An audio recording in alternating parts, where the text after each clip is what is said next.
Welcome back to another episode of the Dear Fathers podcast. I am your co-host, James Meeks. And before we get into this dope conversation today, as always, I got to tap in with my boy, Jesse Alex. Jesse, how you doing today, bro? Bro, I'm doing good, man. I'm feeling good. I'm excited about this conversation. I feel like we've had, NFL players on, NBA players on, and I think this is our first MLB guy, and for it to be a legend. You know what I'm saying? Like, I'm excited about this conversation. Definitely excited about this one too, man, especially being an LA sports fan. So without further ado, we'd like to welcome an amazing father, two-time World Series champ, MVP, and five-time All-Star Mookie Betts to the Dear Fathers podcast. Mookie, what's good, bro? How you feeling today? Man, I'm cool. Thank you guys for having me on, man. This is pretty dope. I appreciate you jumping on, man. And as we said, we're big fans of yours, man. And when we get these conversations started, we really like to take it back. Like everybody kind of knows the amazing things you do in your sport nowadays, but let's take it back to your childhood. Talk to us about what your upbringing was like, and specifically, what was your relationship with your parents and your father? My upbringing was actually really, really good. My parents weren't together, but they worked really well together. They're like the best friends. I don't know. They couldn't be together as a couple, but as far as they were like best friends. I mean, after school, it didn't matter. One of them would pick me up. All my games, they both were there. I mean, spelling bees, anything, they both were all there, So everybody thought they were together. And, that goes to show, the relationship that they had. And then my dad worked for a little while, but he retired early because he's a little older. And so once he retired, man, it was, I was playing ball, 7, 8 years old, traveling everywhere. And he was with me every step of the way, taking me to every practice, every game, every city that we were going to.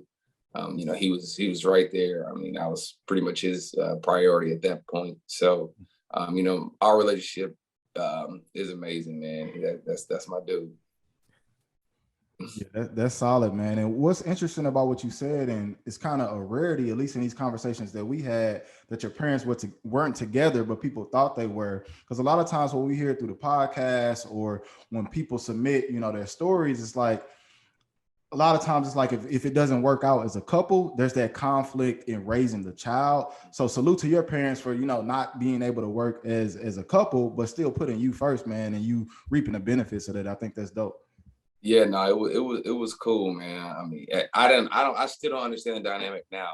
I mean, I'll call my mom or call my dad, and they're over there, and my dad's over my mom's house fixing up her kitchen or hanging up paintings and all those type of things, and then they, he gets out of there. But sometimes we'll be driving on the road to 4 or 5 hours away, and when I was going to summer ball tournaments, and they would just argue about the sky being blue, whatever. And then, 5 minutes later, they're the best friends again. So, it really was neat how it was, but weird, but whatever it is, what it is. Now, that's really cool, man. And like Jesse said, I think that's amazing that they were still able to kind of persevere and move beyond that. But you talked early on about your dad kind of retiring and then taking you to your practices, your games, and things like that. But we want to go back to like the whole baseball aspect of you. How did you first know that baseball was going to be your calling? Was that something that your dad put you on to? And then a follow-up question is, were there other sports that you were playing too growing up?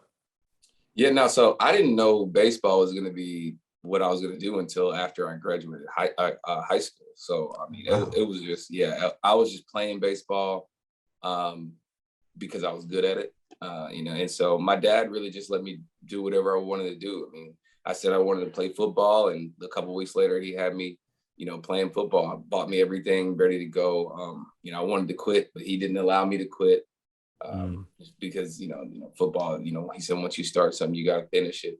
But yeah, I played everything, man. I played everything growing up. I mean, he had me in everything, and he really just allowed me to do whatever I wanted to do. He just wouldn't let me fall too much. He would let me make my mistakes, but because you have to learn through the mistakes and whatnot. But he just didn't let me fall too much, man. And so it was just playing sports was definitely my calling, just in general. He let me get a job once. I worked for 2 weeks, got one paycheck at Finish Line, And I told him I hated it because I would have to rush after practice to try and get to work, or sometimes I'd have to miss practice because I had to work or whatever. And then, like I said, it was only 2 weeks, so I really only missed like 1 or 2 practices or whatever. And man, I told him I didn't want to do it anymore. He said, as long as you keep your grades up, I'll make sure you're good. And he held his word. No, that's solid, man. I think there's a lot of subtle things in that kind of instill things in you as a young child. And I want to ask, like, in a sport, you're in baseball, there's a lot of times not a lot of people who look like us that play baseball. So growing up, did you have anybody that you looked up to, or, what did that look like for you? I had my cousin who played in the big leagues he played 14 years, but I wasn't really watching the big leagues so much. He was more like, I knew he was there, and he would send me a couple gloves, send me a couple pair of spikes or whatever. But no, man, it was really just me and one other guy. But the other guy, he played a little bit. He wasn't around too much. He was only around for probably 2 years or so. Mm-hmm. But really, it was just me and my dad, man. It was just me and my dad on the team, and we just got accustomed to being around. All being the minority, should I say, just being the only one, really. It was just me and him. And anytime we saw another black player, man, we make sure we go holler at him. And you would definitely see my dad going to talk to their parents or whatever. But we just got accustomed to it. We had each other. It was me and him. We woke up, we would go to breakfast. We would get to the field, way too early, probably like an hour and a half, 2 hours early, but he went and bought a Acadia. I don't remember what kind of car. Acadia, that's all I remember. And he made sure that I could watch movies and play my game, while we got to the field way too early, and just to hang out and chill. Because he just instilled, like, being late, it's terrible. He just instilled all the little qualities. Now that I think about it, without me even knowing, the stuff that what he feels like is important, he put it in me, and now I think, I didn't even realize that he did all that, but I know my dad's a great man. Yeah, I was about to ask you, man, because how you're describing your dad and how punctual he was, and what he was doing with time, and it seemed like very organized. I was going to ask you, was he in the military? Because everything. He was. Yeah. Well, that makes perfect sense then. So everything. He kind of made you militant and having like an actual like routine about what you're going to do, where you're going to be, and how you're going to get there. And you probably taken that with you all the way into life, because you don't make it to professional sports, without having like that maniacal kind of routine to be great. So I think that's really dope that he put that in you at an early age. But kind of speaking to that, man, you're still fairly young and, really successful in your sport. But do you ever kind of stop and just think about like everything that you've accomplished at such a young age? And then secondary to that, what else are you looking to accomplish, because you've done so much already? It's kind of hard to stop and kind of look back, just because we play every day. It's just, you're constantly doing things. Constantly have people coming to visit. You just don't really have a lot of time to think. You getting preparing for games and everything. So, we're at the field at 2:00 for a 7:00 game, and so I really don't get a whole lot of time to think. And then in the off season, I want to enjoy myself and go do whatever I want. But I don't know exactly what else I want to accomplish other than winning more World Series. I do know my end goal is definitely to have a Hall of Fame speech one day, and so I think that goal in itself is kind of what drives me each and every day, because you can't take any days off, and so I think that's pretty much the last thing that I want to accomplish. It's just a Hall of Fame speech, but that just only comes with time and time and consistency, and that's tough to do, but somebody's got to do it. Yeah, no, that's solid, man. You'll definitely get there one day, but like you said, it's just gonna come with time. And what you're saying isn't rare. Like, I feel like anybody that's like in their craft or doing something that they love, like, you don't really stop to kind of like, appreciate, the journey. A lot of times we talk to athletes or actors, they don't really like reflect until after it's all over with, which is kind of crazy. But we're gonna take this time to give you your flowers, man, because you're doing amazing. You're young. You've accomplished a lot. You're a great father, man. So this platform is to really just give you your roses in the moment, whether you want to stop to, smell them or not. Like, we're going to give them to you right now, man. And I think it's just dope, what you're doing. And in all transparency, like, I'm not really a big baseball guy, but I just appreciate greatness. So anybody that's great at what they do, I understand the like work ethic that goes behind that. So it always kills me when I see people online like just talking like bad about people who like play sports and stuff like that. It's like these people are like professionals. Like, you just on Facebook typing, man. So like, I appreciate greatness, man. So like, we just salute you in the moment, man. So thank you, man. Thank you, man.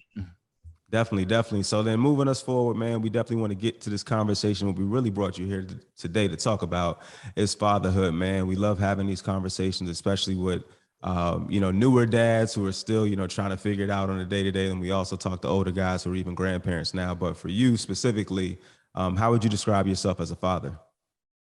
I think I do all right. I wouldn't say I'm a great dad, just because I can't be there with her all the time. I'm traveling. I miss, when she has her little dance practices. I can't be there. I literally can't, just because of my work. And then, the time that goes into preparing for work, it's just a lot. It's just a lot of time. And so when I'm with her, I try and be present and play with her, hang out with her. But I just can't be there as much as I really want to be there. And so that's why I think I would say I'm all right.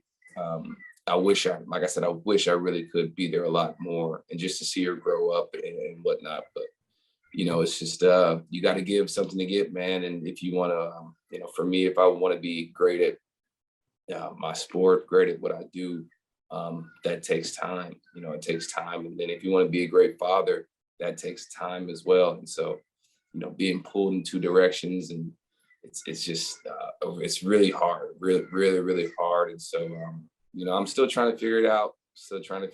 It's tough to do. She's about to start school, so that's even more time away.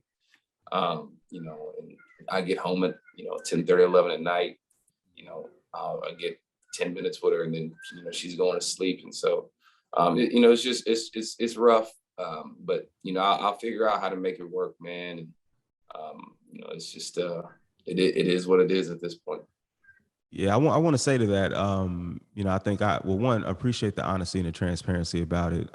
You recognize and you see the conflict there of wanting to be great at your craft and the thing that you've, been working so very hard at your whole life, but then also wanting to be great as a father too, and noticing that, certain things have prevented you from getting there. But I know Jesse has a question, but I just wanted to say, man, as a dad and, somebody who's been doing it for, my oldest is 12 now, you just got to give yourself grace, man. Understand like you're doing the best you can. And when the time that you do have, you maximize and take advantage of that. And I think your daughter's going to appreciate and knowing that when you could be there, you were there. So like, don't be so hard on yourself as you navigate it. I think just shout out to your family for being able to support you too, while you're out chasing your dreams, to know that they're holding it down and you don't have to worry about that while you kind of lock in on the sports piece. I try and, give them all the tools to make sure she's good and while I'm not there. Like you said, I'll give myself a little grace, then I feel a little bit better.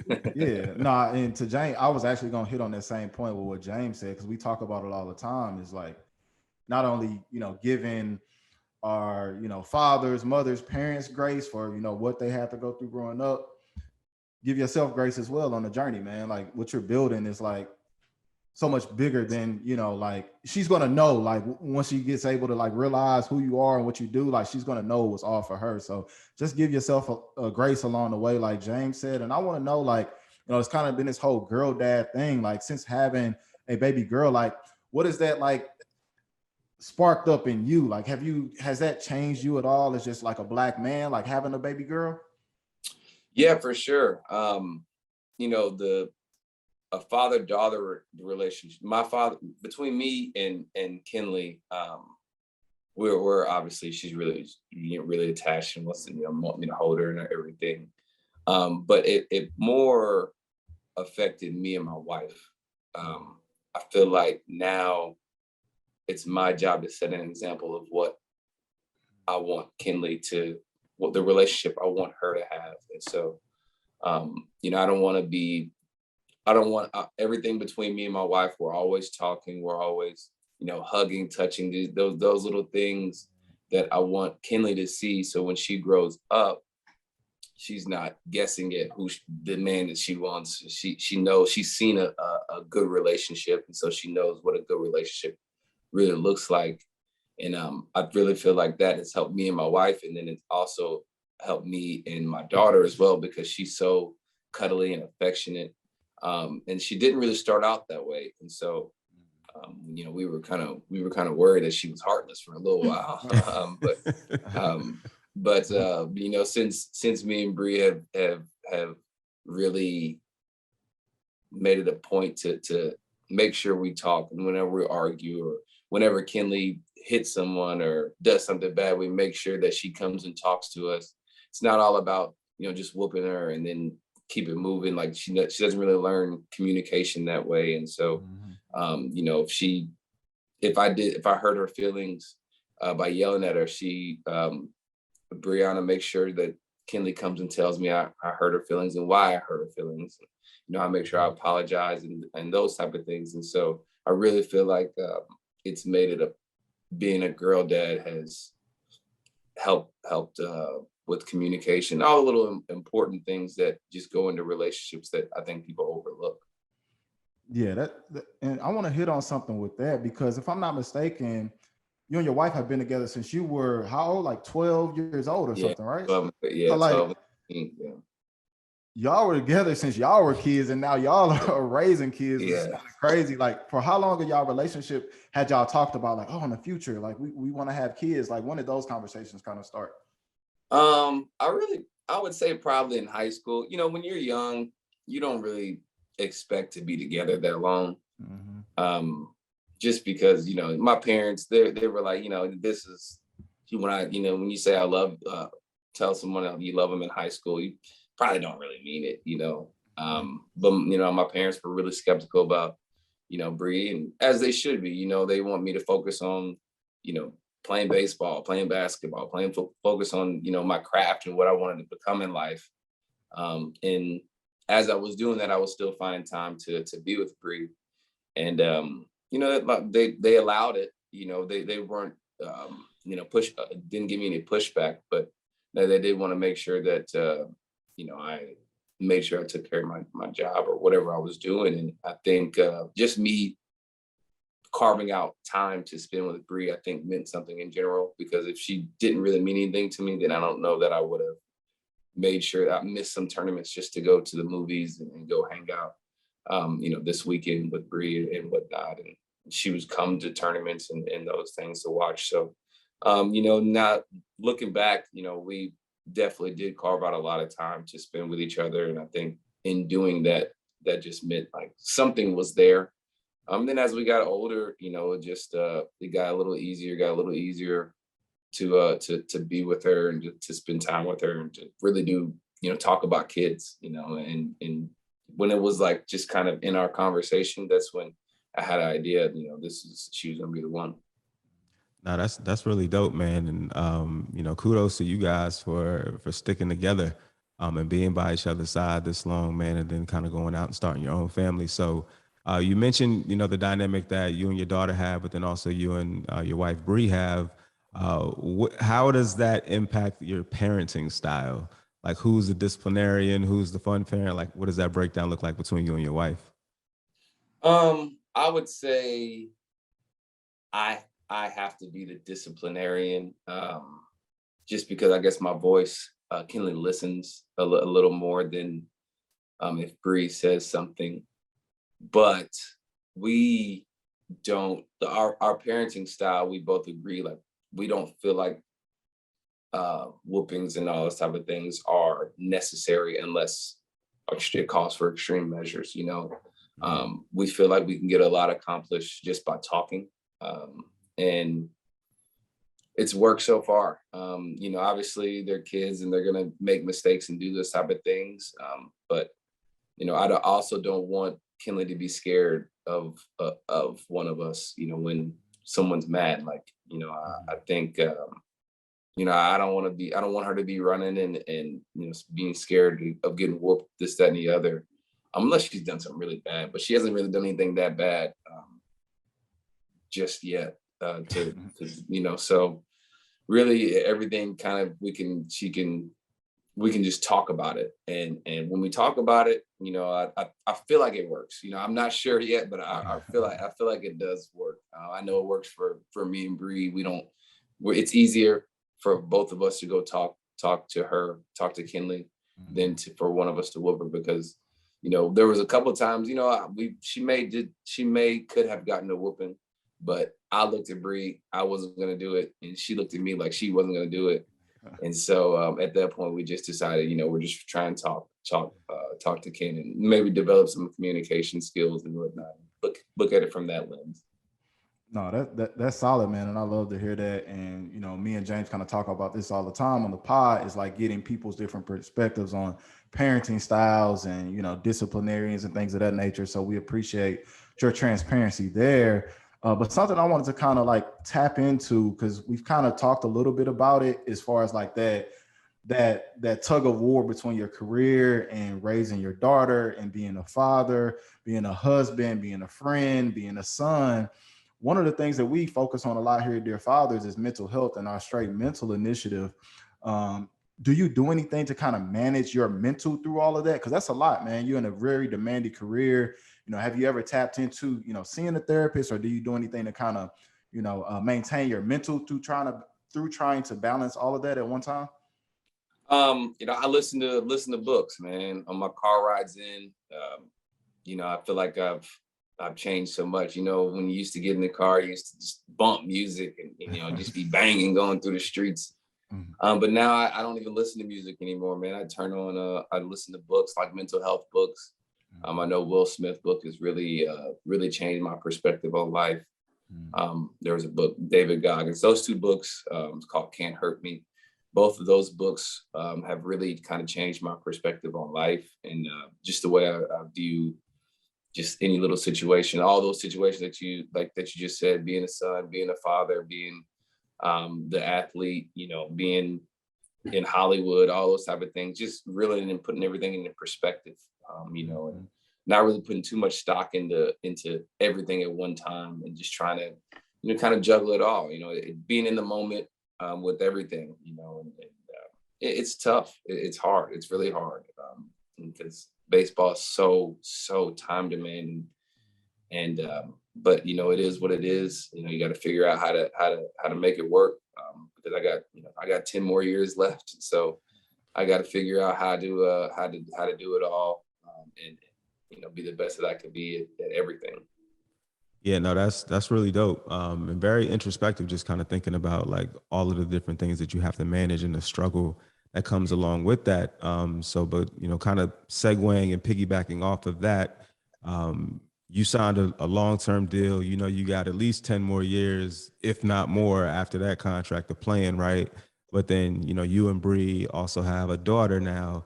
Have you guys talked about extending your family? Like, do you want to have a son one day, or do you think about like, man, how am I going to have another kid while also having this demanding career too?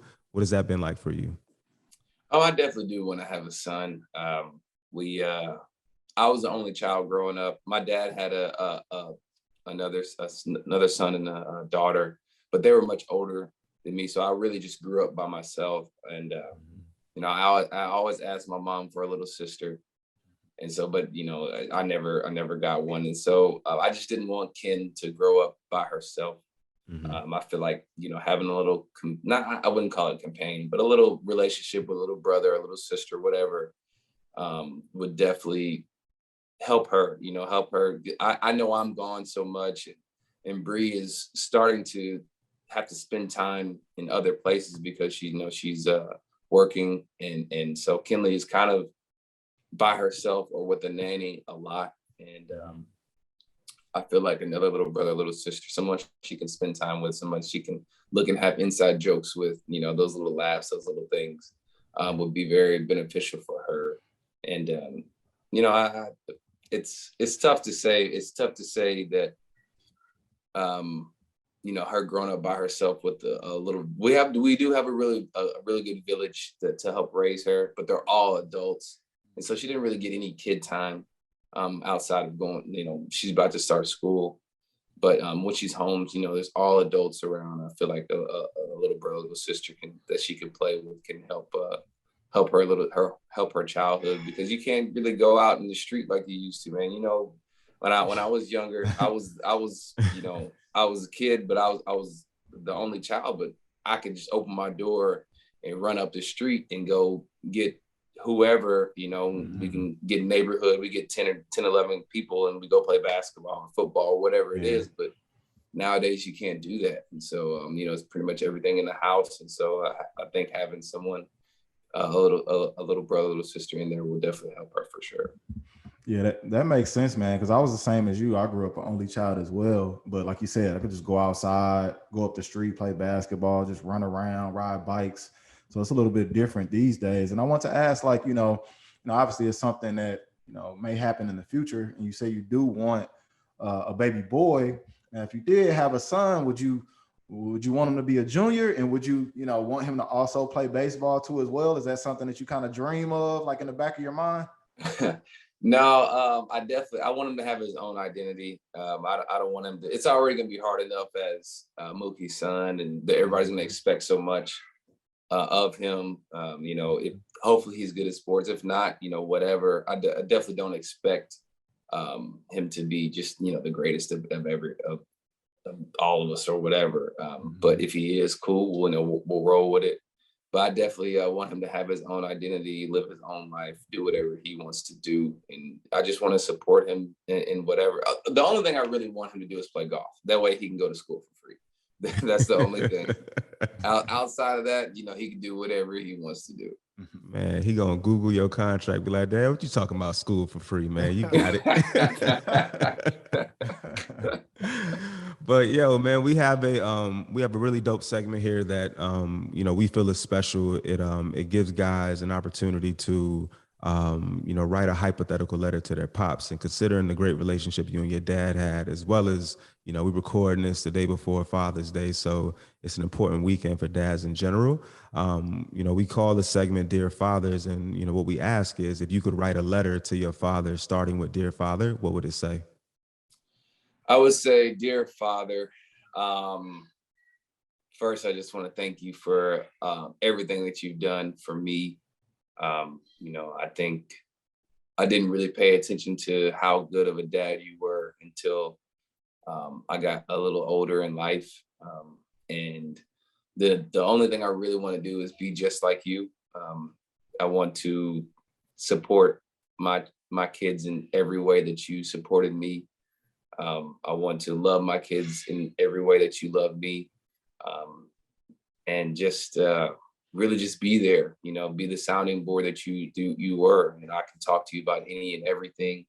And you never judged. If I went 0 for 4 with 4 strikeouts, you took me to get ice cream the same way I went 4 for 4 with, 3 or 4 homers. And so he was consistent, just little things like being there after school. My dad was there after you were there after school, mopping the court, for us to play basketball and make sure that the court was clean, or making sure that the dirt in the infield was all clean and everything. And just running the concession stand, all those things that you did to support me and my friends and my family, or not my family, but the baseball family, should I say, is just, it means the world. And I can't thank you enough. And I can't tell you that I love you enough. And it means everything to me.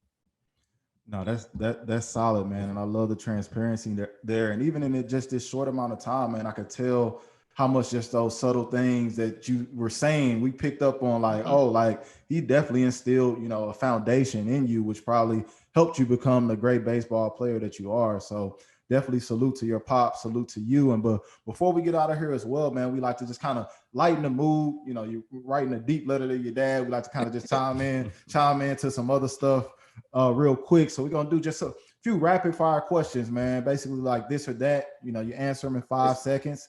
And we just kind of, go with it, man. So I'll kick it off. Steph or Kobe? Kobe. Kobe, okay. Breakfast or dinner? Breakfast. Ken Griffey or Barry Bonds? Oof. I'm gonna go with Griffey. Griffey, okay. Now we know that you do your thing in bowling too as well. Is that right? I do. Okay, so bowling a perfect game or a grand slam home run, which one is more like impactful for you? Impactful for me, I would have to say a grand slam. Okay. Now I know you say you don't listen to music as much, but we're gonna get you with a music option too. J. Cole or Kendrick Lamar? Man, I'm a Cole guy. I'm a Cole guy. Okay. That's Can't be in LA saying that out loud, Mookie. I know. I know. But you gotta think I'm from the East Coast though. So yeah. You are. I'm saying that's me. Nah, that's really dope, man. And definitely we love doing that with guests because we get to learn a little bit more about you too. And see what some of the things that are more personal to you. So definitely great answers there. And before we get up out of here, man, we definitely want to let the people know how can they follow you on social media and what's next for Mookie? Man, Mookie Betts, on Twitter and Instagram. But what was the second question? My bad. What's next for you? What can the people look forward to from you? Man, oh yeah, I do have some production. I have a little production company I just started. We have a little Jackie Robinson doc coming out. We got a couple game shows coming out. That'll be all that. I didn't realize that production, that whole thing takes so long, but got a little while, but it's going to come out at some point, and really just more baseball, man. I got a lot of things coming up with baseball. All-Star weekend is going to be a lot. And so, if you guys are out, man, come on through so I can meet you guys and we can hang out and kick it, man. Yeah, that's dope, man. One thing I'm gonna say to you, and I had to tell myself this all the time: don't put little in front of nothing you got going on, man. You said a little production company, man. Like, it's bigger than that. But no, we definitely want to, continue to build with you, tap in with you, man. One of our actual, goals is working with sports organizations to further the conversation around mental health and fatherhood. We actually recently in April partnered with the Atlanta Hawks for a free game panel discussion on fatherhood and mental health. Our goal is to hopefully package those things, take them to the NFL, take them to the MLB, because it's definitely needed. So having this conversation with you, man, it was great. It was therapeutic for me. Like I said, I appreciate greatness. So understanding like more of who you are as a Black man and as a father, man, it just, it makes it all even more special, man. So we appreciate you. Yeah, thank you guys for having me on, man. This is super dope. Definitely a breath of fresh air, super refreshing, and just to know that you're talking about something else other than baseball, something that actually means something. Feelings and emotions are all run through with all this whole conversation, and so this means a lot, man. Thank you guys for having me on. Thank you, man. Enjoy learning more about you, man. So good luck with everything. Good luck on the season. We need another championship. I'm Aya Temeti. I'm sure you've heard the saying, but it really does take a village. That's why I chose Kinley, a financial services company proudly built for Black America. Together, we create solutions. Go to BEKINLY.com to download the app today. Standard data rates from your wireless service provider may apply. The Kinley Deposit Account is established by Central Bank of Kansas City, member FDIC. The Kinley Visa Debit Card is issued by Central Bank of Kansas City. Consult the deposit account agreement and fee schedule for complete details. Time is money and I'm working on that richer meal. It's up to me to drop the ball like I'm center.